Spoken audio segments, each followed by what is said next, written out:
Miracles TV நேயர்களுக்கு வணக்கம். இன்றைக்கி நம்ம என்ன பார்க்க போகிறோம் அப்படின்னாக்கா, நெத்திலி இடித்த மிளகா அப்படின்ற ஒரு ரெசிபி பார்க்க போகிறோம் ஃப்ரெண்ட்ஸ்.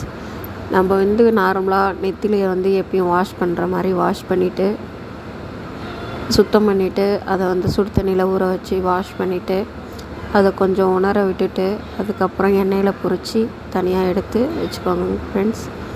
அதுக்கப்புறம் வெங்காயம் இருக்குது பார்த்தீங்களா, சின்ன வெங்காயம் 2 பல், காஞ்ச மிளகா ஒரு 5 காஞ்ச மிளகா, அதுக்கப்புறம் இது இருக்குது பார்த்தீங்களா பச்சை மிளகா ஒரு 5 பச்சை மிளகா, அதுக்கப்புறம் அவ்வளோதான். சின்ன வெங்காயம், மிளகா, உப்பு நமக்கு நெத்திலிலே இருக்கும், அதனால் போட வேணாம். சின்ன வெங்காயம் மட்டும் 2 சின்ன வெங்காயம் போட்டுக்கோங்க. பூண்டு ஒரு 3 பூண்டு போட்டுக்கோங்க. நல்லா இடிச்சுக்கோங்க. உரலில் இடிச்சுக்கிங்க. இது மிக்சியில் யூஸ் பண்ணால் டேஸ்ட் போய்டும். உரலில் நல்லா இடிச்சுக்கோங்க.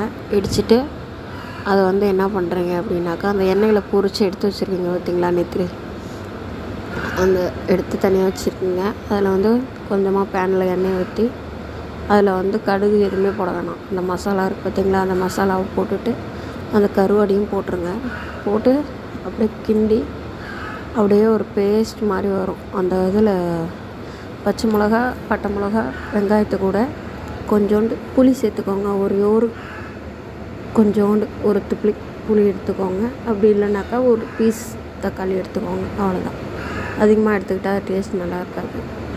அதை எடுத்துக்கோங்க. நல்லா அரைச்சி அந்த பேஸ்ட்டை நல்லா அதில் ஊற்றி நல்லா கொதிக்க விட்டு அதில் இந்த பொரிச்சு வச்சுருக்கிற நெத்திலியை போட்டு ஒரு 2 கிண்டி அப்படியே அந்த ட்ரை ஆகிற ஸ்டேஜில் கொஞ்சம் அப்படியே தொக்கு மாதிரி எடுத்துருங்க. எடுத்துகிட்டு இதை இட்லி தோசைக்கும் சாப்பிட்லாம், சாப்பாட்டுக்கும் சாப்பிட்லாம், சப்பாத்தி பூரிக்கு எல்லாத்துக்குமே சாப்பிட்லாம். நல்லா டேஸ்ட்டாக இருக்கும் ஃப்ரெண்ட்ஸ்.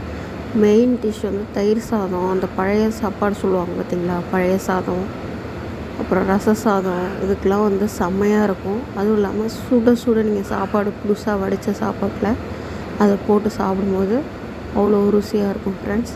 கண்டிப்பாக யூஸ் பண்ணி பாருங்கள். யூஸ் பண்ணி பார்த்துட்டு ரிசல்ட் என்னென்னு கமெண்டில் சொல்லுங்கள். Thank you friends.